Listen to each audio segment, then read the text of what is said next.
Hello students, welcome back to my channel. कैसे हो आप सब? उम्मीद करती हूँ बेटा सभी अच्छे होंगे और अपना ख्याल भी रख रहे होंगे। तो बेटा आज हम करने जा रहे हैं अपनी 9th क्लास की जो एनसीईआरटी है उसका सेकंड चैप्टर, जिसका नाम क्या है, क्या हमारे आसपास के पदार्थ शुद्ध हैं। ठीक है। उसमें बेटा हमने 4 पार्ट्स कर लिए, जिसमें फर्स्ट पार्ट में हमने इसका इंट्रोडक्शन पढ़ा था, मिश्रण क्या होता है वो पढ़ा था, समांगी विषमांगी क्या होता है। दूसरे पार्ट्स में हमने जाने थे विलयन, जो मिश्रण का प्रकार था वो क्या होता है। तीसरे पार्ट्स में हमने जाना विलयन की सांद्रता क्या होती है। और फोर्थ पार्ट में हमने जो 2 प्रकार बच गए थे मिश्रण के बेटा, निलंबन क्या होता है और कोलाइडल क्या होता है, उनके बारे में जाना। ठीक है। आज हम इसका 5th पार्ट करने जा रहे हैं, जिसमें आज हम क्या पढ़ेंगे, उससे अगला टॉपिक जो बेटा आपका ये है, मिश्रण के घटकों को पृथक करना, यानी कि अलग करना, मिश्रण को अलग कैसे किया जाता है। लेकिन बेटा ये आपके सिलेबस में नहीं है, तो आपको ये वाला टॉपिक नहीं करा रही हूँ मैं। ठीक है। तो अब हम इससे नेक्स्ट टॉपिक जो आपके सिलेबस में है वो कराऊंगी, जो कि क्या, और अगर आप इसको पढ़ना चाहते हो फिर भी तो आप पढ़ लेना। ठीक है।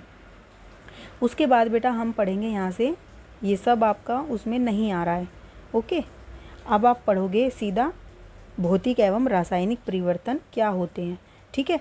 तो देखो, पिछले अध्याय में हमने पदार्थ के भौतिक गुणों के बारे में अध्ययन किया था। ठीक है। ऐसे गुण जिनका हम अवलोकन एवं वर्णन कर सकते हैं, जिसको बेटा हम देखकर महसूस कर सकते हैं या जिनको हम बता सकते हैं, तो ये तुम्हारा भौतिक गुण है। जैसे कि रंग, कठोरता, दृढ़ता, बहाव, घनत्व, द्रवनांक और कवथनांक, ये सब भौतिक गुण के अंदर आते हैं। इनके आधार पर जब हम किसी की विशेषता बताते हैं तो वो हम उसके भौतिक विशेषता को बताते हैं, या भौतिक गुण के आधार पर उसके परिवर्तन के बारे में बताते हैं कि किसी पदार्थ का रंग चेंज होता है तो उसमें भौतिक परिवर्तन हुआ है, किसी में कठोरता चेंज हुई है तो दृढ़ता, बहाव, या उसका द्रव्यमान कम ज़्यादा हुआ है, कवथनांक कम ज़्यादा हुआ है, तो ये हम उसके भौतिक परिवर्तन बताते हैं। ठीक है। अवस्थाओं का अंतर रूपांतरण एक भौतिक परावर्तन है, यानी कि बेटा जब कोई वस्तु द्रव से ठोस में और ठोस से गैसीय रूप में जाती है तो वो भौतिक परिवर्तन के अंदर आता है। जैसे पानी बेटा लिक्विड है पहले, फिर मतलब द्रव अवस्था में है, फिर उसको हमने जमा दिया तो वो ठोस अवस्था में आ गया। ठीक है। तो ये भौतिक परिवर्तन है। और जब ये ठोस था, ठोस से फिर द्रव में आके या फिर लिक्विड बन जाता है या फिर भाप बन जाता है, गैसीय अवस्था में चला जाता है, तो भी ये क्या है बेटा, हमारी भौतिक परावर्तन होगा। ओके। तो अवस्थाओं का अंतर रूपांतरण एक भौतिक परावर्तन है, ये याद रखना लाइन। सीधा क्वेश्चन बन सकता है, अवस्थाओं का अंतर रूपांतरण एक कैसा परिवर्तन है, भौतिक या रासायनिक? तो ये भौतिक परिवर्तन है, क्योंकि ये परिवर्तन पदार्थों के संघटक में बिना परिवर्तन किए होता है। क्यों बेटा ऐसा क्यों होता है? क्योंकि जो पानी रहता है बेटा, पहले जो द्रव अवस्था में था, जब भी वो H2O इन कणों से मिलकर बना था, जब उसको बर्फ़ बनाते हैं तो बर्फ़ के अंदर भी H2O का ही कण होता है, और गैसीय फॉर्म में चेक करोगे तो भी वो H2O के कण ही उसमें होते हैं, उसके कण बदलते नहीं हैं, या फिर यहाँ पे H4 या O2 ऐसा कुछ नहीं हो जाता है, वो पहले जैसे कण ही रहते हैं। ठीक है। तो इनके क्या होता है, कणों के या संघटक जिनसे मिलकर बना, उनके बीच में कोई परिवर्तन नहीं आता, और उनकी रासायनिक प्रकृति में भी कोई परिवर्तन नहीं होता। यद्यपि बर्फ़, जल और वाष्प अलग अलग दिखते हैं, देखो देखने में तो बर्फ़ भी अलग दिखाई देती है और वाष्प भी अलग दिखते हैं, लेकिन भिन्न भिन्न भौतिक गुणों को दर्शाते भी हैं। लेकिन ये रासायनिक रूप से समान होते हैं। देखने में तो आप कहोगे कि उसका आकार बदल चुका है, तो भौतिक परिवर्तन तो हो गया, लेकिन उनके रासायनिक परिवर्तन नहीं हुआ। रासायनिक परिवर्तन होता है जिन कणों से मिलकर वो बने हुए हैं, जैसे कि हाइड्रोजन के कण से और ऑक्सीजन के कण से मिलकर जल बनता है। तो ये दोनों कण और इतने ही अनुपात में बर्फ़ के अंदर भी होते हैं, और इतने अनुपात में ये गैसीय रूप में भी उपस्थित होते हैं। चाहे कोई सा भी रूप ले लो जल का, तीनों रूपों में ये जल का जो अनुपात होता है, हाइड्रोजन के 2 कण, ऑक्सीजन का 1 कण, इतने ही विद्यमान रहते हैं। ठीक है। इसलिए इनके रासायनिक प्रकृति में कोई परिवर्तन नहीं आता है, भौतिक प्रकृति में परिवर्तन आता है। ओके। अब बेटा देखो, हम इससे आगे जानते हैं भौतिक और रासायनिक परिवर्तन के बारे में। देखो, जल तथा खाना पकाने वाले तेल दोनों द्रव होते हैं। ठीक है। जल और खाना पकाने वाला तेल दोनों क्या है, द्रव हैं, लेकिन इनके रासायनिक गुणधर्म क्या है, भिन्न भिन्न हैं। इनकी गंध और ज्वलनशीलता में भी अंतर है। हम जानते हैं कि तेल हवा में जलता है, जबकि जल जो है आग को बुझाता है। देखो दोनों ही, एक तो आग को बुझाता है और एक जो है हवा में जलता है। तो तेल का यह रासायनिक गुण जल से अलग इसे करता है। ठीक है। तो ये इसका रासायनिक गुण है, जो क्या करता है, इसको इससे अलग करता है। मतलब कि जो ज्वलनशीलता है तेल की, आग, हवा में जल जाना, ये इसका क्या है, रासायनिक गुण। और ये इसको जल से अलग कर रहा है। जलना एक रासायनिक परिवर्तन है, तो ध्यान देना बेटा, ये वर्ड को ध्यान रखो। जलना एक क्या है? रासायनिक परिवर्तन है। जलने की प्रक्रिया में एक पदार्थ दूसरे से क्रिया करके अपना रासायनिक संगठन में परिवर्तन करता है। जलते वक्त क्या करता है बेटा? कोई भी पदार्थ अपने जो रासायनिक उसके परिवर्तन मतलब कि संगठक है उनको बदल देता है क्रिया करके दूसरे रासायनिक पदार्थ से।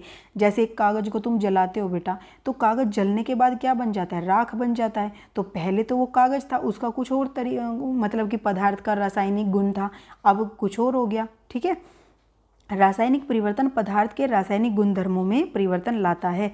तो जो रासायनिक परिवर्तन है उसके कारण उसके जो रासायनिक गुणधर्म है उसमें परिवर्तन आ जाता है, इसलिए उसको रासायनिक परिवर्तन में बोला जाता है। हम एक नया पदार्थ पाते हैं, तो तुमने एक कागज़ को जलाया तो रासायनिक परिवर्तन हुआ इसमें, और कैसे हुआ? ऑक्सीजन के साथ इसने अभिक्रिया की जलते वक्त और उससे एक नया पदार्थ बनाया जो कि राख है। ठीक है, रासायनिक परिवर्तन को रासायनिक प्रतिक्रिया भी कहा जाता है। ठीक है, देखो क्या सीखा तुमने बेटा यहाँ पर? भौतिक परिवर्तन क्या होते हैं?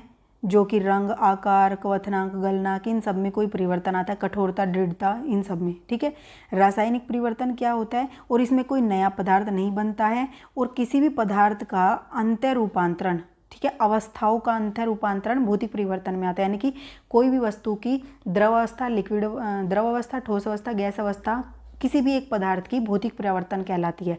रासायनिक परिवर्तन में नया पदार्थ बनता है, इसमें नया पदार्थ नहीं बनता। और कोई भी वस्तु जलती है तो उसमें रासायनिक परिवर्तन आता है। तो जलना किसी भी वस्तु का रासायनिक परिवर्तन होता है। ठीक है, और इसमें नया पदार्थ बनता है जिसके रासायनिक गुणधर्म पहले वाले पदार्थ से अलग होते हैं। ओके, अब यहाँ पर देखो, मोमबत्ती के जलने की प्रक्रिया में भौतिक एवं रासायनिक परिवर्तन दोनों होते हैं। क्या आप इसको पहचान सकते हैं? तो बेटा ये देखो, इसमें दोनों मतलब कि क्या होते हैं? परिवर्तन होते हैं मोमबत्ती के जलने में। जलने से क्या होता है बेटा? उसमें वो ऑक्सीजन के साथ अभिक्रिया कर रहा है। ठीक है, तो उसके रासायनिक गुणधर्म बदल रहे। दूसरा, कई बार जो मोम है नीचे पिघल जाता है, जब हम उसको जलाते हैं कई बार तो वो पिघल जाता है। पिघलने के कारण क्या होता है? वो द्रव अवस्था में आ जाता है। ठीक है, उसका आकार बदलता है। तो इसलिए ये दोनों तरीके के गुणधर्म दिखाता है। ठीक है, उसके बाद बेटा यहाँ पे कुछ क्वेश्चंस दिखाए गए हैं आपको। निम्न में रासायनिक और भौतिक परिवर्तन में वर्गीकृत करें। पेड़ों का कटना, ये क्या है बेटा? भौतिक परिवर्तन है। ठीक है, मक्खन का एक बर्तन में पिघलना भौतिक परिवर्तन है। अलमारी में जंग लगना, बेटा ये क्या है? एक रासायनिक परिवर्तन है, क्योंकि क्या होता है? जंग लगने से उस पदार्थ की प्रकृति बदल जाती है। जल का उबाल कर पीना, उबल कर वाष्प बन जाना भी एक क्या है? भौतिक परिवर्तन है। ठीक है, विद्युत रंग का जल में प्रवाहित होना। ठीक है, विद्युत तरंग का जल में प्रवाहित होकर उसका हाइड्रोजन एवं ऑक्सीजन गैसों में विघटित होना, ये क्या है बेटा?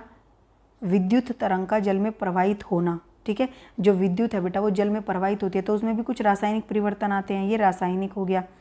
फिर जल में साधारण नमक का घुलना भौतिक है। फलों से सलाद का बनना, ये भी एक भौतिक परिवर्तन है।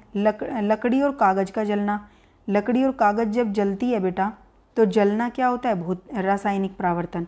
अपने आसपास के चीज़ों को शुद्ध पदार्थों या मिश्रण से अलग करने का प्रयत्न करना एक भौतिक परिवर्तन है। ठीक है, अब बेटा क्या है? शुद्ध पदार्थों के क्या प्रकार हैं ये जानते हैं हम। ठीक है, भौतिक और रासायनिक परिवर्तन हमने जान लिया। पदार्थों को उनके रासायनिक संघटक के आधार पर तत्वों और यौगिकों में वर्गीकृत किया जा सकता है। शुद्ध, देखो अशुद्ध पदार्थ तो हमने जान लिया बेटा, क्या थे? मिश्रण था। हमने मिश्रण के प्रकार जान लिए। सबसे पहले जानो क्या होते हैं बेटा? पदार्थ होते हैं। पदार्थ दो तरीके के होते हैं, शुद्ध और अशुद्ध। ठीक है, अशुद्ध पदार्थ क्या होते हैं? एक या एक से अधिक कई पदार्थों का मिश्रण होते हैं, तो वो मिश्रण था। तो मिश्रण हमने जान लिया, मिश्रण 3 प्रकार का था फिर, और विषमांगी, मिश्रमांगी और समांगी भी था। अब शुद्ध पदार्थ जो होते हैं उसके क्या प्रकार होते हैं? तो वो 2 प्रकार, तत्वों या यौगिकों में वर्गीकृत किया गया है, तत्व में और यौगिकों में। ठीक है, तो अब हम सबसे पहले तत्व क्या होते हैं वो पढ़ेंगे। देखो, रॉबर्ट बायल पहले वैज्ञानिक थे जिन्होंने सन 1661 में सर्वप्रथम तत्व शब्द का प्रयोग किया था। तो कौन था वो वैज्ञानिक जिसने सबसे पहले तत्व शब्द का प्रयोग किया था बेटा? तो वो थे रॉबर्ट बॉयल। ठीक है, फ्रांस के रसायन एंटोनी लॉरेंट लवाइजे, ठीक है, इन्होंने सबसे पहले तत्व की परिभाषा का प्रयोग किया था। देखो शब्द का प्रयोग तो रॉबर्ट बॉयल ने किया और तत्व की परिभाषा का प्रयोग किसने किया? एंटोनी लोरेंट ने किया। ठीक है, और 1743 से 1794 के बीच में। ये तो इनका सन है बेटा। ठीक है, ये कब से कब तक रहे थे। उनके अनुसार तत्व पदार्थ का वह मूल रूप है। अब देखो इनके अनुसार क्या है, एंटोनी के अनुसार तत्व की परिभाषा क्या है बेटा, कि तत्व जो है वो पदार्थ का वह मूल रूप है। मूल मतलब छोटा सा रूप। जैसे कोशिका क्या थी? सभी सजीवों की एक मूल रूप थी, छोटा कण था जिससे मिलकर बनी है। तो तत्व भी एक ऐसा कण है जिससे मिलकर सभी पदार्थ बने हैं, जिसे रासायनिक प्रतिक्रिया द्वारा अन्य सरल पदार्थों में विभाजित नहीं किया जा सकता। ये उस समय की बात हो रही है जब एंटोनी ने ये परिभाषा दी थी। आजकल तो बेटा हम इसको छोटे छोटे और भी कणों में तोड़ सकते हैं, लेकिन उस समय पर तत्व एक ऐसा मूल रूप माना जाता था पदार्थ का कि उसको आगे हम विभाजित नहीं कर सकते थे। ठीक है, तत्वों को साधारणतः धातु, अधातु और उपधातु 3 भागों में बांटा गया उसके बाद। ठीक है, तुमने अभी जाना शुद्ध पदार्थ 2 तरीके के, तत्व और यौगिक। अब तत्व भी बेटा 3 रूप में बांटा गया है, धातु, अधातु और उपधातु। ठीक है, इन 3 रूप में बांटा गया है। इस तरीके से याद करना फ्लो चार्ट के रूप में। अब धातुएं क्या होती हैं? धातुएं प्राय दिए गए निम्न गुणधर्मों में से या कुछ को प्रदर्शित करती हैं। इसी आधार पर भौतिक आधार गुणों के आधार पर इसको वर्गीकृत किया गया, धातु और अधातु और उपधातु को। देखो, धातुएं चमकीली होती हैं, ये चांदी जैसी सफ़ेद और सोने की तरह पीले रंग की होती हैं। ये ताप और विद्युत की सुचालक होती हैं। ये तन्य भी होती हैं, यानी कि तार के रूप में खींचा जा सकता है इनको। आघात वर्धीय होती है, यानी कि पीट पीट कर एक महीन चादर के रूप में बनाया जा सकता है। और प्रतिध्वनिपूर्ण होती है, यानी कि इनके गिरने से एक गूंज उत्पन्न होती है। ये धातु के गुण हैं। ठीक है, अब सोना, चांदी, तांबा, लोहा, सोडियम, पोटेशियम इत्यादि ये धातु के क्या हैं? उदाहरण हैं। पारा एक बेटा ऐसी धातु है जो कमरे के तापमान पर द्रव अवस्था में होती है। ठीक है, पारा मतलब मरकरी को ही बोला जाता है। ओके, अधातुएं बेटा दिए गए निम्न गुणों के आधार पर उनको प्रदर्शित करते हैं। ये अलग अलग रंगों की होती हैं, ताप और विद्युत की कुचालक होती हैं, चमकीली, प्रतिध्वनिपूर्ण और आघातवर्धनीय नहीं होती। एक है जो चमकीली होती है बेटा, जो कि क्या है? हीरा। हीरा एक अधातु है और वो क्या है? चमकीला होता है। ठीक है, और सबसे कठोर भी होता है। एक ऐसी अधातु जो कठोर होती है, तीनों अवस्था में पाई जाती है। ठीक है, मतलब कि ठोस, द्रव और गैस, जबकि धातुएं कठोर होती हैं अधिकतर। बस एक मरकरी है जो क्या है? कमरे के तापमान पर द्रव अवस्था में थी। उसके बाद हाइड्रोजन, ऑक्सीजन, आयोडीन, कार्बन या कोक या कोल भी बोलते हैं इसको, ब्रोमीन, क्लोरीन, ये सारी अधातुओं के उदाहरण हैं। याद रखना, कुछ तत्व धातु और अधातु के बीच के गुणों को दर्शाते हैं। देखो, तत्व हमने 3 प्रकार के पढ़े ना, धातु अधातु पढ़ लिए। अब कुछ तत्व ऐसे भी होते हैं जो धातु और अधातु इन दोनों के गुणों को प्रदर्शित करते हैं। ठीक है, जैसे कि बोरोन, सिलिकॉन और जर्मेनियम, ये 3 हैं जो कई बार तो धातु के गुण भी प्रदर्शित करते हैं और कई बार अधातु के भी। तो इनको क्या बोल दिया जाता है? उपधातु बोल दिया जाता है। ठीक है, अब यहाँ पे देखो, अभी तक ज्ञात तत्वों की संख्या 100 से अधिक थी। इनमें से 92 तत्व प्राकृतिक थे, जबकि शेष क्या थे? मानव के द्वारा निर्मित थे। अधिकतर तत्व क्या थे? ठोस हैं। 11 तत्व कमरे के तापमान पर गैसीय अवस्था में होते हैं। ठीक है, और 2 तत्व पारा तथा ब्रोमीन कमरे के तापमान पर द्रव होते हैं।